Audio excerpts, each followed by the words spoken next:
fucking time. What? Yeah. I like it.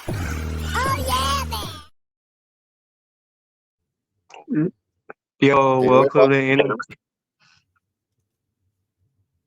What's happening? Can you hear me? Take it away. Yeah, I can hear you. Take it away, Yo, boss. we gonna talk about NXT. This happened Tuesday. Invisible Man, what was your overall opinion on NXT? It was it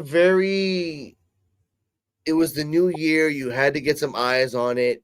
You had Mm-hmm. to make a shock value to make people watch it. I understand that, but some things were dull, some things were Mm-hmm. repetitive, and between Mm-hmm. you and me, some things were either great or bad. So let's talk about it, Mm-hmm. Mr. Dewalt. First match. Blair Yes. Davenport versus Nikita Lyons. How did you feel Yes. about that one? It's not great in my life when I have to see the same character fight another same character over. We've talked about Davenport. We talked about Mm-hmm. Lyons in the last 2 months. No new people have come out. There, Mm-hmm. it was a good. It wasn't a great match. It wasn't like a Sasha Bailey match. Mm-hmm. It was okay. That's my opinion, honestly. I mean, a couple good reversals here and there, honestly. Mm-hmm. But this is the new year. Mm-hmm. Why'd you go with the same? That's all I gotta say. I agree. I completely agree with you. It don't make no sense. And Nikita Lyons just came back and she lost. Of course. Blair Davenport, they trying to give Blair Davenport that Iron Survivor momentum going.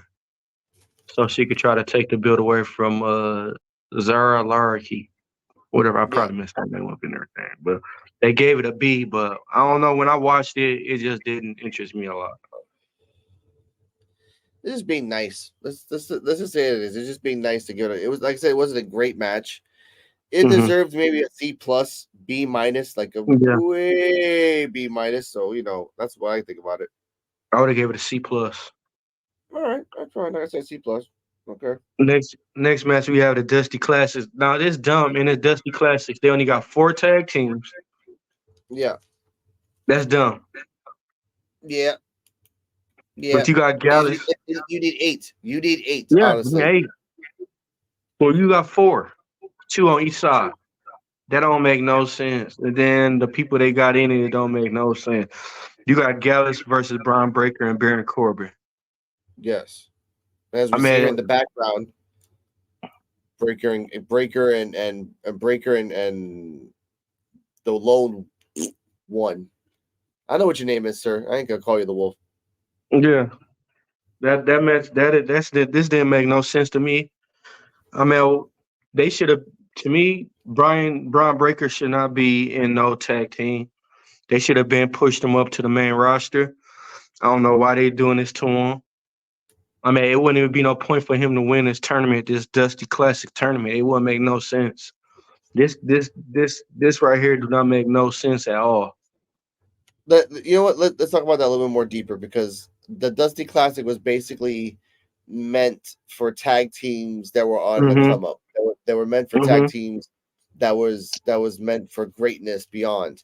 Damn well Baron is not going to stay with Braun forever. No. He's going to just leave and come back. So if, for example, they win the Dusty Cup, it's just gonna be, oh yeah, we put this together and this together, and that's telling me that you're bleeding WWE tactics into NXT tactics, because NXT was always pure. It was always about the sportsmanship and the progress of wrestling. Mr. Joe BNCO, how are you, sir? Oh, he's just having fun. Now, do you think, Mr. D-Walk, Breaker and Lone Wolf are going to win the Dusty Cup? Yeah. Why? Oh, to me, it's just like they pushed them too hard. They forced them to join together. Like, literally forced them. Yeah. And, like, it's like they pushing them down our throat. And that's Like not the way, like I don't need that shit. No, I don't. you know, I don't. the way they got him to join, it didn't make no sense. It was like they pushed him to join instead of them like having chemistry. Instead of them having chemistry, they forced it to happen. Yeah. I just don't get it. Just the 4 teams. I could have swore it was 8.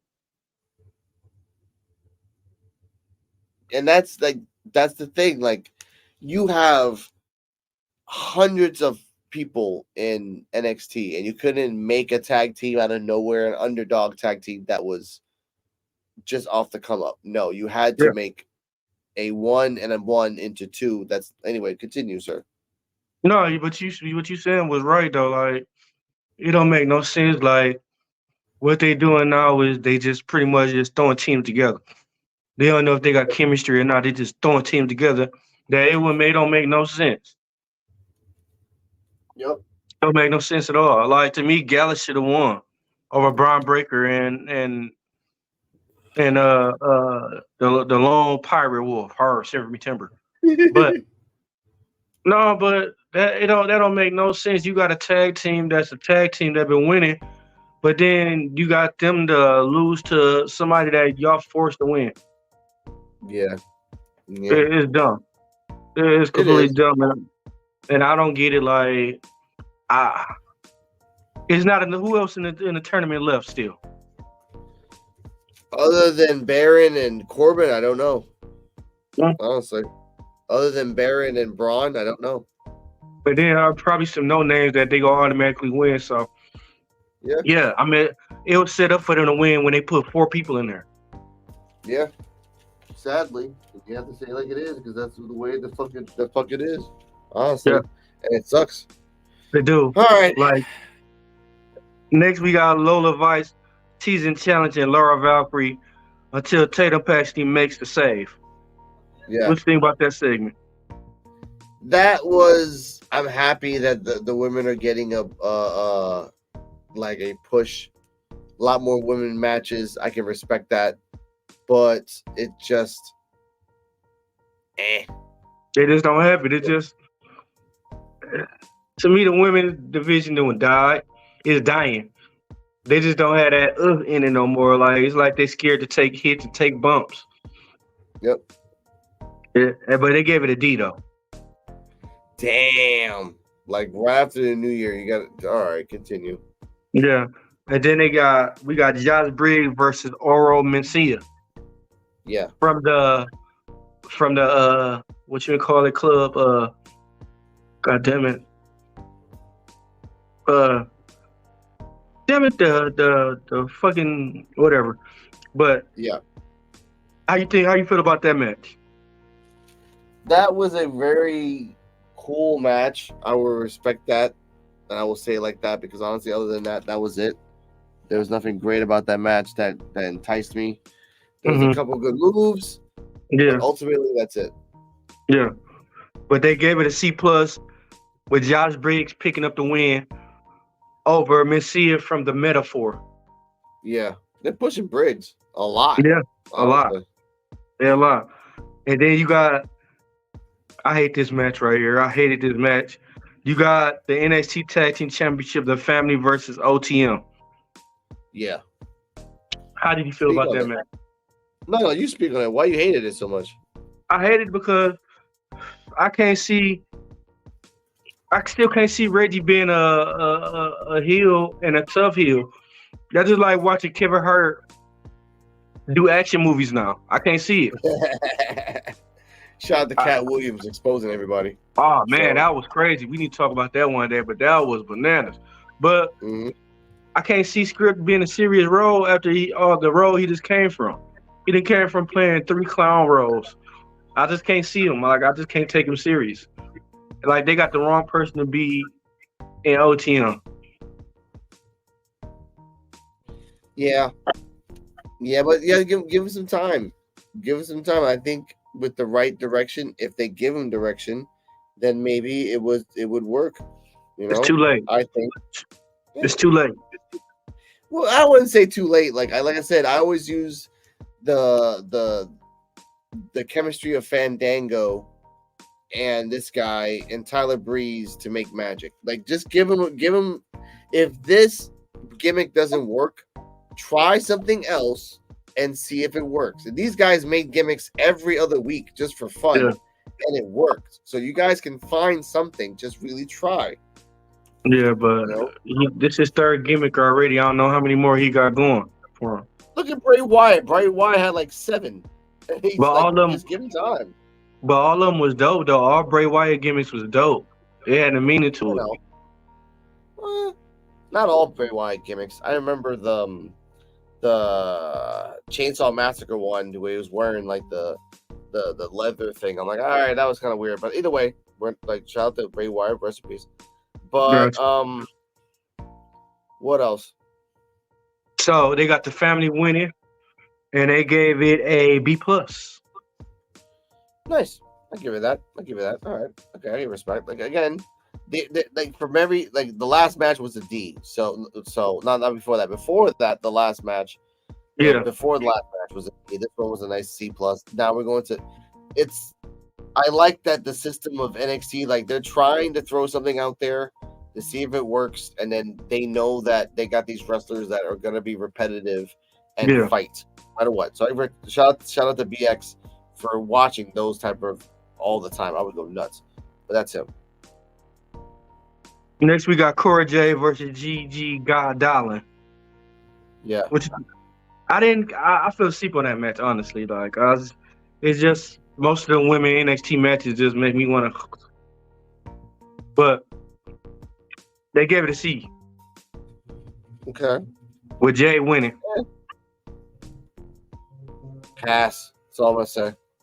Right. Then we got the Dusty Classic, Nathan Fraser and Axiom versus Hank Walker and Tank Ledger. What you think about that match?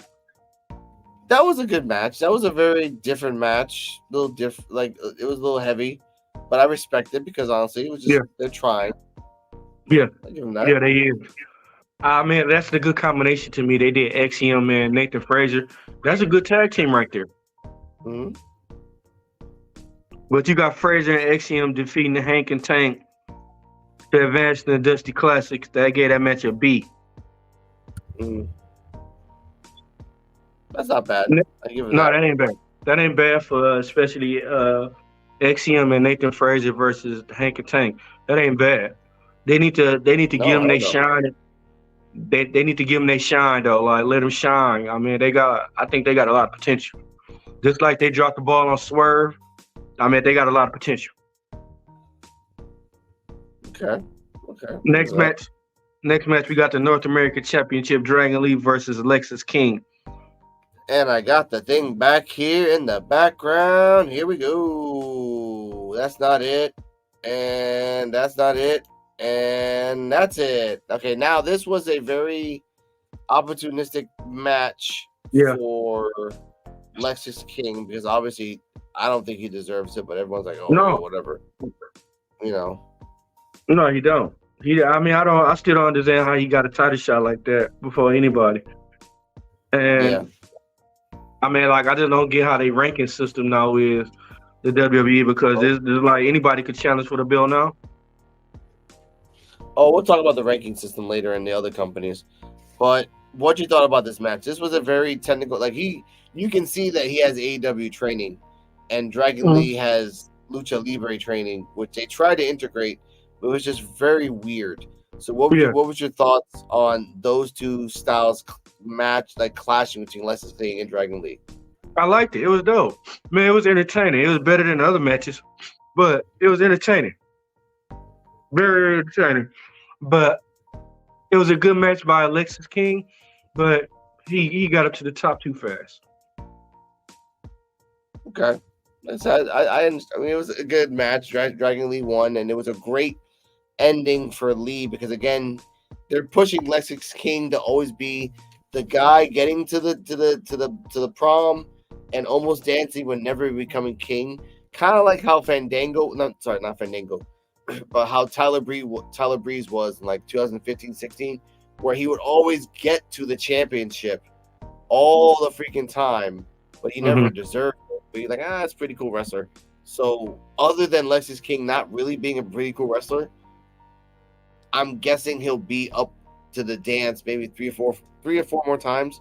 Then I'm like, all right, whatever. I'm not really getting to that. But what happened after Dragon Lee won, Mr. After Dragon Lee won, you got my man Oba Fema, who cashed in his NXT contract. I don't know why they started doing this too, but he cashed in his NXT contract, came in there, beat the shit out of Dragon Lee, and won the title. Now he's the new North American champion. Now your thoughts on that, because you don't seem so happy. We're two different factors on that. I just don't like. I thought the breakout tournament thing was to get a WWE contract. Now it's to get a contract and you get a title shot. I guess so. Like, I mean, they're trying to make NXT provocative, like more spontaneous. So taking that contract out, let's treat it like a Money in the Bank contract. Let's say it like that. If it was a Money in the Bank contract, how did you think Obi fared against? Again, I watched the match, and he knew what he was doing. He knew this is the right time. This guy was a luchador, but he was gassed from Lexus King, and he knew that this was the right time to try something. He did an edge move. He did an edge move. I like it. Yeah, I respect that. That's what I mean. Yeah. Like, he did that. That was very good. Like, he tried that. And again, yes, we talked about this offline, ladies and gentlemen, where Mr. D-Walk did not like that Dragon Lee had the belt for only 2 weeks and lost it to Obi. I am actually happy because, again, I say it right now, he reminds me of Keith Lee. Keith Lee had the belt. Nobody messed with Keith Lee. Whether you liked it or not, like, you had to go through hurdles just to get to him. And when you got to him, there's a whole new level of stuff you got to deal with.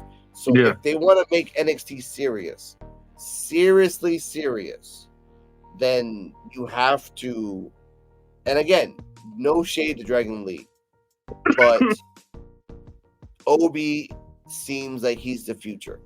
Yeah. I mean, as you see in the background, that Undertaker powerbomb that he can do the smaller wrestlers, and you know that the roster in the main one are not as many big wrestlers as they were before. So you can do a lot of things to people. And even the roster in NXT now, he can do a lot of things to the wrestlers right now, and it'll elevate his stock. And that's what I want him to do, is elevate his life more than anything else that is back. So what I want to say to him, I think this is the best idea for him if they push him the right way. Now that he's champion, Mr. D-Walk, where do you think he's going to go from here? I think he could be world champion. He got team world champion material. Yeah. I just don't see nobody. I don't see nobody beating him for the North American title. They might do a Keith Lee scenario again and make him world champion, North American champion, and then they might just let it ride now. Something they should have did with Keith Lee a long time ago. Yeah, that's what I mean. Like, if they do it right and do it the way that they didn't do with Keith Lee, then yeah, let's do it like that, honestly, because why the hell not? Yeah. Like, if it could work for him, then why can't it work for anybody else? And if this guy has the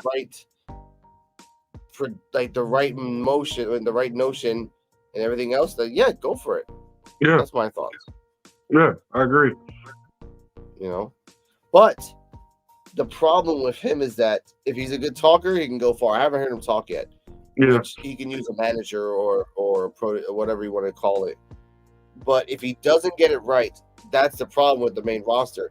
If you start talking and your manager ain't right, then you're not going to go well.